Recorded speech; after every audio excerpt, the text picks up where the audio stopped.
Olá, queridos! Bem-vindo ao canal Macetando Português. Eu sou a professora Desirê e vamos aprender mais da língua portuguesa. Bora macetar! Fonética e fonologia são exatamente a mesma coisa? Se você pegar uma gramática, você vai ver que a primeira unidade de estudo geralmente é fonética e fonologia. Algumas colocam só fonologia. E por quê? Bem, para nós entendermos isso melhor, esse vídeo não terminará por aqui. Ele terá duas partes. E primeiramente nós precisamos entender a semelhança que há entre ambas as áreas. Tanto a fonética quanto a fonologia investigam como os seres humanos produzem e ouvem os sons da fala de qualquer língua. Qualquer língua já descoberta, seja árabe, inglesa, portuguesa, apresenta sons, pelo menos línguas que têm a modalidade oral auditiva. Esses sons são falados e ouvidos. É, portanto, necessária uma ciência que estude como que esses sons são falados e ouvidos pelos falantes que compartilham aquela determinada língua. É por isso que, geralmente, essas áreas estão na primeira unidade de uma gramática, porque estudam a unidade mínima da língua, os sons.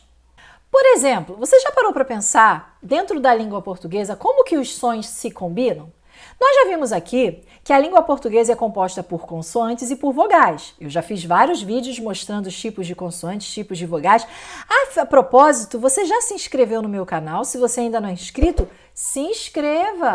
Ative o sininho para receber as notificações e também me siga lá nas redes sociais, @macetando_português, para você saber melhor dos conteúdos teóricos dos vídeos aqui que eu faço, mapas mentais lá, então vale a pena me seguir lá, ok?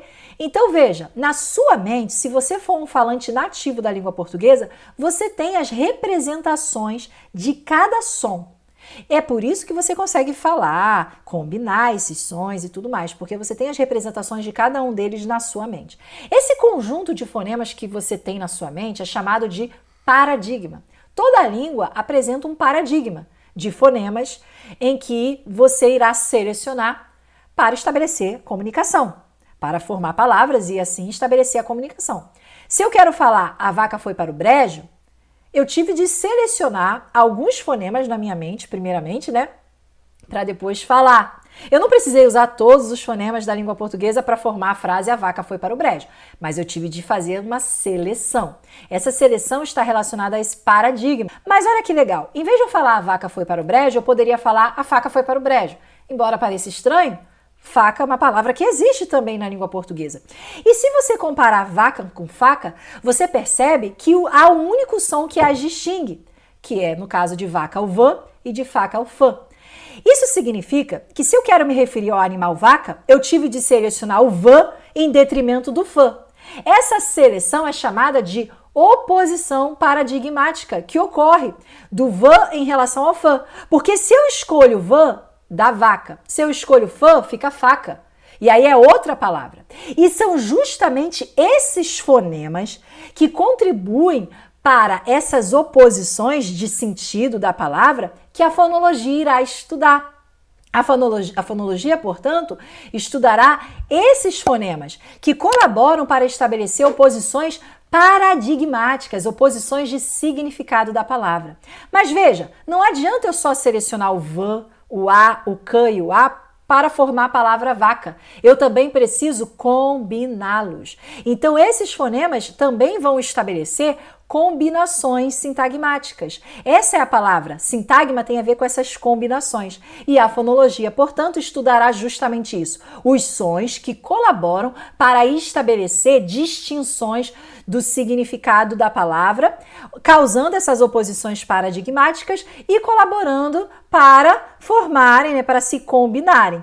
Então, o que seriam oposições paradigmáticas? Seleções de fonemas que, ausentes ou presentes, contribuem para a mudança de sentido da palavra.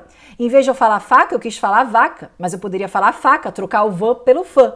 Esses fonemas são objeto de estudo da fonologia. E veja, eu poderia usar o mã em vez do vã e ficar maca. Aí seria outra palavra.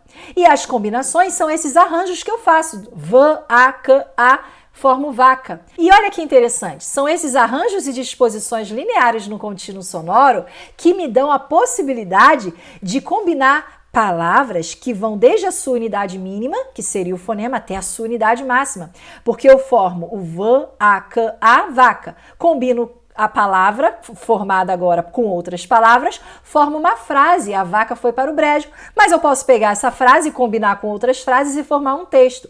Toda língua tem isso. E a fonologia está preocupada justamente com os sons, os fonemas que contribuem para esse tipo de análise, de estabelecer oposições paradigmáticas e combinações sintagmáticas. E a fonética? Perceba agora a palavra gosto, do verbo gostar, eu gosto. Se fôssemos fazer uma análise puramente fonológica, nós colocaríamos os fonemas que contribuem para a diferença dessa palavra em relação às outras. Gosto, G-O-S-T-U, simplesmente isso. É isso que difere tal palavra, por exemplo, de gosto, né? Que aí você tem o fonema, um único som distinto aqui, que seria o O fechado, em gosto, substantivo, e o O aberto em gosto, verbo. Esse tipo de estudo em que você faz associações de um fonema que colabora para a distinção do significado de uma palavra em relação a outra, é um estudo associativo, que a fonologia se debruça em fazer. Já a fonética pega um outro caminho. Se fôssemos fazer a transcrição fonética de gosto, a primeira coisa que deveria ser considerada seria esse som do S. Que som seria esse? Bem, se for um carioca, o som é chiado, gosto. Portanto, a transcrição ficaria dessa forma, especificando aqui o sh, que é representado por esse símbolo, que eu chamo de cobrinha carioca, né?